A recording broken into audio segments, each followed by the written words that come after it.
মায়াবিনী গানটো কৰাৰ পিছত মানে কি সেইদিনা মই গানটো কৰিছোঁ ৰাতি, এতিয়া অলমষ্ট ৰাতি পুৱাইছে আৰু তাৰপিছত ৰিজুৱে মোক কৈ আছে গানটো লিখি দিবৰ কাৰণে তাৰপিছত মই লিখিলোঁ গানটো কিবা এটা লিখি পেলাই তাৰপিছত ৰিজুক দিলোঁ। ৰিজুৱে পেণ্টৰ পকেটত ভৰাই থ'লে, পেণ্টটো ধুই দিলে।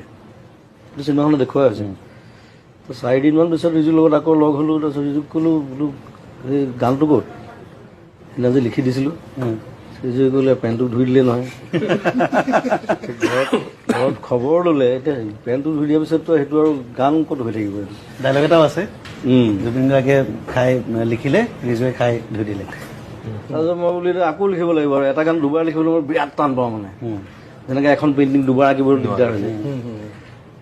তথাপি মই বোলো লিখিবতো লাগিবই, কাৰণ মায়াবিনী ৰাতি বুকুত দেখা পালোঁ তোমাৰ ছবি। প্ৰথম 4টা লাইন